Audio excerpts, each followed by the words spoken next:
Hello student, कैसे हैं आप? आपका एक बार फिर से स्वागत है रिलायबल एकेडमी पर। My name is Rahul Tiwari, founder and director of reliable academy. यह हमारी वीडियो इंडियन पॉलिटी पर है।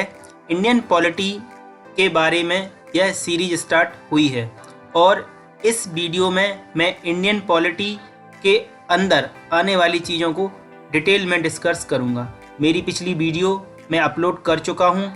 जिन्होंने वो वीडियो नहीं देखी है, सबसे पहले आप वो वीडियो देखिए, तो वहाँ पर आपको पता चलेगा कि हमें इंडियन पॉलिटी को पढ़ना कैसे है। और इंडियन पॉलिटी में टोटल 11 पिलर मैंने बताए हुए हैं। उन 11 पिलर को पहले अच्छे से समझना है कि ये क्या होते हैं 11 पिलर।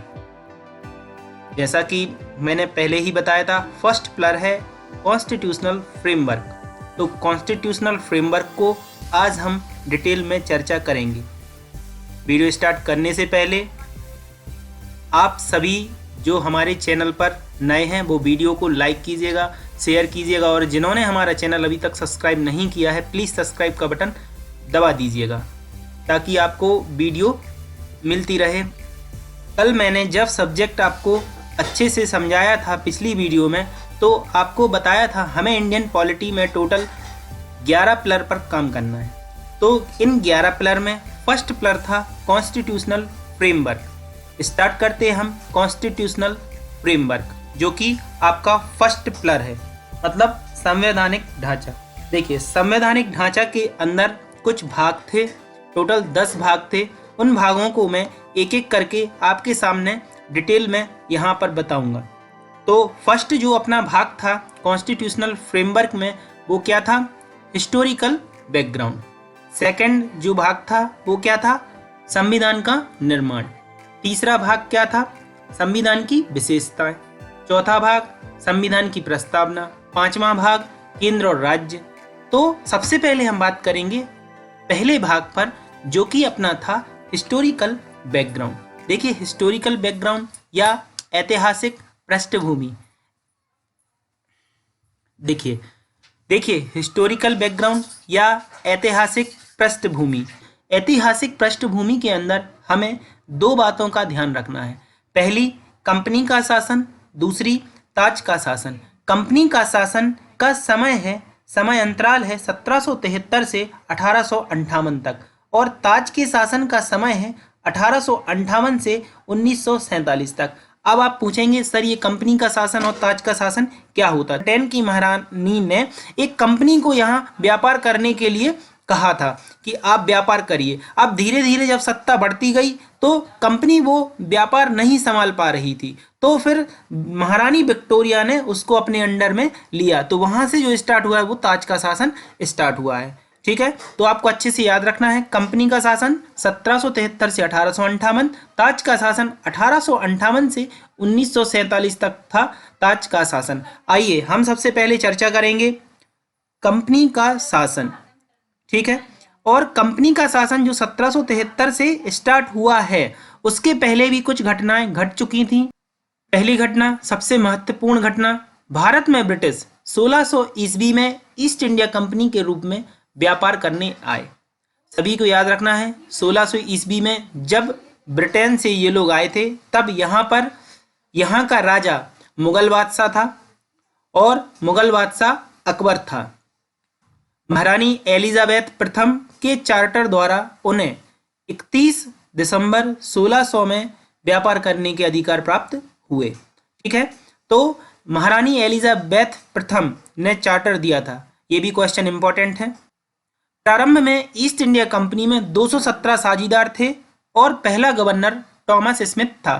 ईस्ट इंडिया कंपनी जो कि पूरी एक प्राइवेट कंपनी थी, और वहाँ टोटल 217 साझीदारों की यह कंपनी थी, ईस्ट इंडिया कंपनी। 1757 की प्लासी की लड़ाई और 1764 के बक्सर के युद्ध अंग्रेजों द्वारा जीत लिए जाने पर ईस्ट इंडिया कंपनी ने शासन पर शिकंजा कसा। यह दोनों युद्ध रॉबर्ट क्लाइव और हेक्टर मुनरो सेनापति की अध्यक्षता में हुआ। 1757 प्लासी की जो लड़ाई है वो रॉबर्ट क्लाइव ने लड़ी और यहाँ के नवाब सिराजुद्दौला को हराया, और 1764 का जो बक्सर का युद्ध हुआ वो अंग्रेजी सेनापति हेक्टर मुनरो ने लड़ा और यहाँ के नवाब मीर कासिम को यहाँ इन्होंने हराया। 12 अगस्त 1765 में बंगाल, बिहार और उड़ीसा के दीवानी अधिकार मुगल सम्राट शाह आलम द्वितीय से प्राप्त कर लिए कंपनी ने, और मुगल बादशाह को 26 लाख रुपए पेंशन दी गई। ठीक है, तो 1765 तक इन लोगों ने बंगाल, बिहार और उड़ीसा के भी दीवानी अधिकार प्राप्त कर लिए थे, राजस्व वसूलने के अधिकार इन्होंने प्राप्त कर लिए थे। अवध का नवाब शुजाउद्दौला पेंशनर बन चुका था। कंपनी ने 2 दीवान नियुक्त किए, बंगाल के लिए मोहम्मद रजा और बिहार के लिए सिताब राय। भारतीय राज व्यवस्था चलाने के लिए अंग्रेजों ने समय समय पर कई एक्ट पारित किए जो निम्न प्रकार हैं। तो आपको ये पूरी सीट से क्या समझ में आया है कि सबसे पहले ब्रिटिश आए 1600 ईस्वी में, उन्होंने महारानी एलिजाबेथ से चार्टर लिया एक्ट। ठीक है, फिर ईस्ट इंडिया कंपनी का गठन हुआ। उस समय यहाँ का राजा अकबर था। ईस्ट इंडिया कंपनी में 217 साझीदार थे। प्लासी की लड़ाई 1757 में हुई और बक्सर का युद्ध 1764 में हुआ फिर बंगाल, बिहार और उड़ीसा के दीवानी अधिकार 12 अगस्त 1765 में लिए, किससे? शाह आलम द्वितीय से, और मुगल बादशाह को पेंशन दी गई 26 लाख रुपए की। ठीक, और भारतीय राज व्यवस्था चलाने के लिए अंग्रेजों ने समय समय पर कई एक्ट पारित किए जो निम्न प्रकार हैं। तो ये थी हमारी पृष्ठभूमि। पहला एक्ट हम पढ़ते हैं। पहला एक्ट है 1773 का रेगुलेटिंग एक्ट। ये बहुत इंपॉर्टेंट एक्ट है। इस एक्ट का संवैधानिक दृष्टि से अत्यधिक महत्व है। ठीक, भारत में ईस्ट इंडिया कंपनी के कार्यों को नियमित और नियंत्रित करने की दिशा में ब्रिटिश सरकार द्वारा उठाया गया पहला कदम था, क्योंकि कंपनी में भ्रष्टाचार बहुत बढ़ने लगे थे। कंपनी के अधिकारी घूस लेने लगे थे, इसलिए कंपनी के कार्यों को नियमित और नियंत्रित करने के लिए ब्रिटिश सरकार द्वारा उठाया गया पहला कदम था। कंपनी के शासन को प्रशासनिक और राजनीतिक कार्यों को मान्यता मिली। केंद्रीय प्रशासन की नींव रखी गई। मतलब केंद्रीय प्रशासन मतलब सेंट्रलाइजेशन। एक होता है सेंट्रलाइजेशन, केंद्रीय प्रशासन, दूसरा होता है डिसेंट्रलाइजेशन। इस अधिनियम के द्वारा ब्रिटिश सरकार को बोर्ड ऑफ डायरेक्टर्स के माध्यम से कंपनी पर नियंत्रण सशक्त हो गया। अभी जो ब्रिटिश सरकार कंपनी को ऐसे ही छोड़े हुए थी, उस पर नियंत्रण सशक्त हो गया। किसके माध्यम से? बोर्ड ऑफ डायरेक्टर्स एक कमेटी थी, उसके माध्यम से। इसे भारत में राजस्व, नागरिक और सैन्य मामलों की जानकारी ब्रिटिश सरकार को देना आवश्यक कर दिया गया, जबकि पहले ऐसा नहीं था। कलकत्ता में 1974 में एक उच्चतम न्यायालय की स्थापना की गई, जिसमें मुख्य न्यायाधीश सर एलिजाह इम्पे तथा 3 अन्य न्यायाधीश चेम्बर्स, लेमेस्टर्स और हाइट थे। तो भारत को उच्चतम न्यायालय मिला, जिसकी स्थापना कलकत्ता में की गई। याद रखना 1974 में। अभी उच्चतम न्यायालय कहाँ पे है? तो वो है दिल्ली में। इसके तहत कंपनी के कर्मचारियों को निजी व्यापार करने और भारतीयों से रिश्वत लेने पर प्रतिबंध लगाया गया। ये बहुत अच्छा फैसला था उस टाइम का। निजी व्यापार और रिश्वत लेने पर प्रतिबंध लगाया गया। इस अधिनियम द्वारा बंगाल के गवर्नर को बंगाल का गवर्नर जनरल पद नाम दिया गया तथा मुंबई व मद्रास के गवर्नर को इसके अधीन किया गया। ठीक है, तो हम समझ लेते हैं। सबसे पहले इस टाइम क्या होता था, इंडिया में 3 प्रेसिडेंसी हुआ करती थी। 3 अलग अलग प्रेसिडेंसी हुआ करती थी। उन प्रेसिडेंसियों के नाम हैं बंगाल, मुंबई और मद्रास। और इन तीनों प्रेसिडेंसी में अलग अलग गवर्नर बैठते थे। इस एक्ट द्वारा बंगाल के गवर्नर को गवर्नर जनरल पद नाम दिया गया और मुंबई और मद्रास के गवर्नर को इसके अधीन किया गया। ठीक है, तो ये एक्ट जो है प्रशासनिक दृष्टि से बहुत महत्वपूर्ण था। इस एक्ट के तहत कंपनी के अधीन प्रथम गवर्नर जनरल वॉरेन हेस्टिंग्स थे। याद रखना, ये इंपॉर्टेंट क्वेश्चन है। कंपनी के अधीन भारत का प्रथम गवर्नर जनरल कौन था? तो आंसर कंपनी के अधीन भारत का प्रथम गवर्नर जनरल जो था वो था वॉरेन हेस्टिंग्स। ठीक है।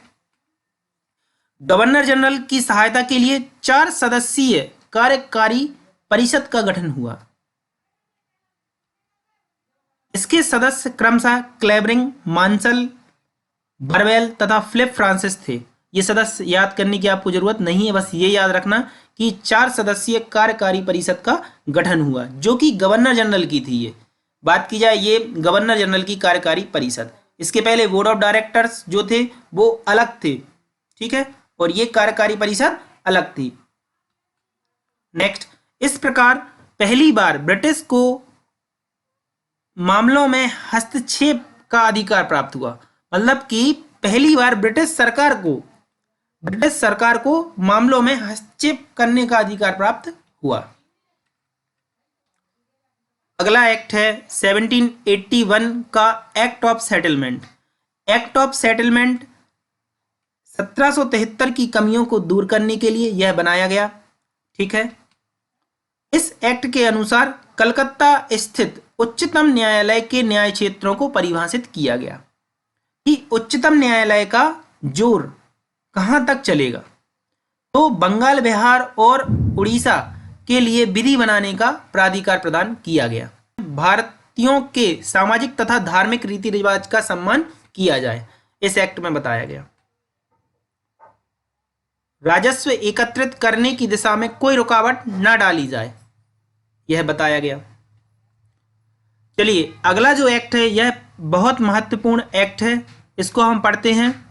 1784 का Pitt's India act. Pitt's India act के तहत सबसे पहले तो जान लें हम कि यह एक्ट ब्रिटेन के प्रधानमंत्री पिट द यंगर ने रेगुलेटिंग एक्ट की कमी को दूर करने के लिए संसद में इसे पारित किया। इसके बिंदु निम्न हैं। फर्स्ट, 6 कमिश्नरों के एक नियंत्रण बोर्ड की स्थापना की गई जिसे भारत में अंग्रेजी अधिकृत क्षेत्र पर पूरा अधिकार दिया गया। इसे बोर्ड ऑफ कंट्रोल कहा गया। इनकी नियुक्ति ब्रिटेन सम्राट करते थे। तो बॉडीज में अब 2 चीजें हो गई। सबसे पहले बोर्ड ऑफ डायरेक्टर्स और दूसरा board of controller.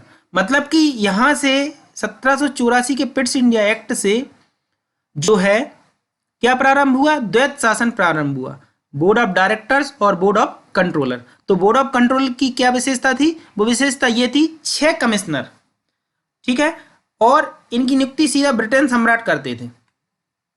Governor general के परिषद की सदस्य संख्या जो 4 थी उसको घटाकर 3 कर दी गई और इन 3 में से भी एक मुख्य सेनापति कमांडर इन चीफ को दे दिया गया। एक पद मुख्य सेनापति कमांडर इन चीफ को दे दिया गया। तो गवर्नर जनरल की जो परिषद थी उसमें 4 सदस्य थे, उसमें 3 सदस्य रहने दिए गए और एक जो है वो मुख्य सेनापति कमांडर इन चीफ को दिया गया। और भारत के प्रथम कमांडर इन चीफ थे जनरल करियप्पा। इनको भी हमें याद रखना है। कंपनी के राजनीतिक जो काम थे वो बोर्ड ऑफ डायरेक्टर्स संभालते थे और व्यापारिक कार्य जो थे वो बोर्ड ऑफ कंट्रोलर संभालते थे। तो मैंने पहले ही बताया कि द्वैत शासन या दोहरा प्रशासन प्रारंभ हुआ।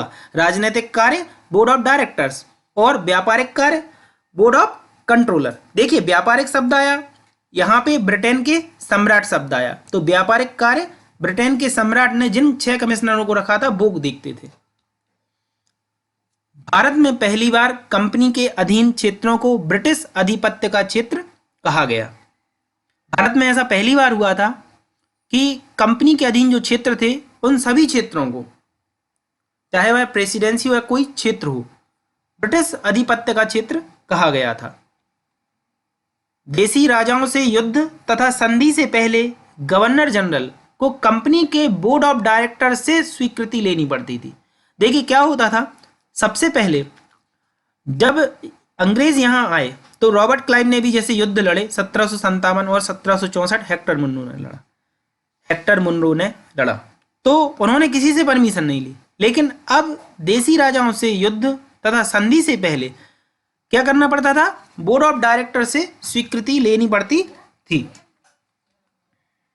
भारत में अंग्रेज अधिकारियों पर मुकदमा चलाने के लिए इंग्लैंड में एक कोर्ट की स्थापना भी की गई।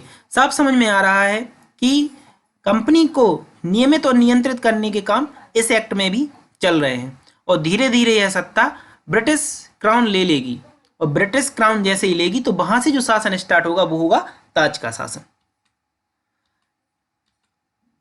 अगला एक्ट है 1793। इसके द्वारा नियंत्रण बोर्ड के सदस्यों तथा कर्मचारियों के वेतन को भारतीय राजस्व से देने की बात कही गई। बस इतना ही है। अच्छा, इस चार्टर के पहले भी एक चार्टर था 1786 का, लेकिन वो इंपॉर्टेंट नहीं था इसलिए मैंने उसको नहीं बताया। फिर 1793 के चार्टर में सिर्फ राजस्व से वेतन देने की बात की गई। 13 में कंपनी के चार्टर की अवधि समाप्त होने वाली थी। कंपनी का अधिकार 20 वर्षों के लिए बढ़ा दिया गया। बहुत सी बुक्स में ये 1793 में लिखी है ये लाइन, तो आप लोग देख लेना, ठीक है। अगला, कंपनी का भारत के साथ व्यापार का एकाधिकार छीन लिया गया तथा चीन के साथ व्यापार और चाय के व्यापार पर अधिकार बना रहा। कंपनी का भारत के साथ जो व्यापार का एकाधिकार था वह तो छीन लिया गया, लेकिन चीन के साथ व्यापार बना रहा और साथ में चाय के व्यापार पर एकाधिकार कंपनी का बना रहा। सीमाओं के अधीन सभी ब्रिटिश नागरिकों को भारत आने तथा बसने की अनुमति प्रदान की गई, लेकिन उन्हें संचालक मंडल या नियंत्रण बोर्ड से लाइसेंस लेना आवश्यक था। संचालक मंडल का मतलब है बोर्ड ऑफ डायरेक्टर्स और नियंत्रण बोर्ड का मतलब है बोर्ड ऑफ कंट्रोलर, क्योंकि दोनों बॉडी है, बोर्ड ऑफ डायरेक्टर और बोर्ड ऑफ कंट्रोलर, ठीक है। कंपनी की आय से भारतीयों की शिक्षा के लिए 1 लाख रुपए व्यय करने की व्यवस्था रखी गई। ईसाई धर्म प्रचार के लिए सुविधा दी गई 1813 के एक्ट में। 2 क्वेश्चन है, इंपॉर्टेंट क्वेश्चन है। दोहरा प्रशासन का जनक कौन था? तो दोहरे प्रशासन का जनक था कार्टियस लुटियंस। अगला क्वेश्चन, बंगाल में दोहरा प्रशासन का जनक कौन था? तो बंगाल में दोहरा प्रशासन का जनक था रॉबर्ट क्लाइव। अगला चार्टर अधिनियम है 1833। फर्स्ट पॉइंट, चाय के व्यापार तथा चीन के साथ व्यापार करने के कंपनी के अधिकार को समाप्त कर दिया गया। जो चाय का व्यापार बचा हुआ था, चाय के व्यापार का एकाधिकार बचा हुआ था और चीन के साथ जो व्यापार करना था वो भी कंपनी को समाप्त कर दिया गया। भारतीय प्रदेशों तथा राजस्व पर कंपनी के अधिकारों को 20 वर्षों के लिए बढ़ा दिया गया। देखना आप यहाँ पे, भारतीय प्रदेशों तथा राजस्व पर कंपनी के अधिकारों को 20 वर्षों के लिए बढ़ा दिया गया, लेकिन यह निश्चित किया गया कि प्रशासन जो है वो ब्रिटिश सम्राट के नाम से किया जाएगा। 20 वर्ष तो बढ़ा दिया गया, लेकिन प्रशासन ब्रिटिश सम्राट के नाम से किया जाएगा। अंग्रेजों को बिना अनुमति पत्र के भारत में आने, रहने, जमीन खरीदने का अधिकार दिया गया। भारत में सरकार का वित्तीय, विधायी तथा प्रशासनिक रूप से केंद्रीकरण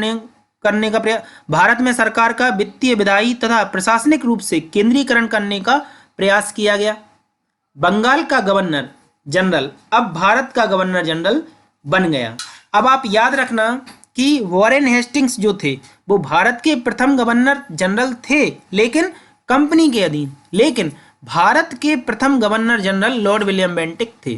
तो क्वेश्चन 2 अलग अलग आएंगे। सबसे पहला, कंपनी का गवर्नर जनरल कौन था? तो वॉरेन हेस्टिंग्स। दूसरा, भारत के प्रथम गवर्नर जनरल कौन थे? तो Lord William Bentinck. Lord William Bentinck बहुत इंपॉर्टेंट नाम है। 1843 में इसका उन्मूलन किया है राजा राम मोहन राय के साथ मिलकर।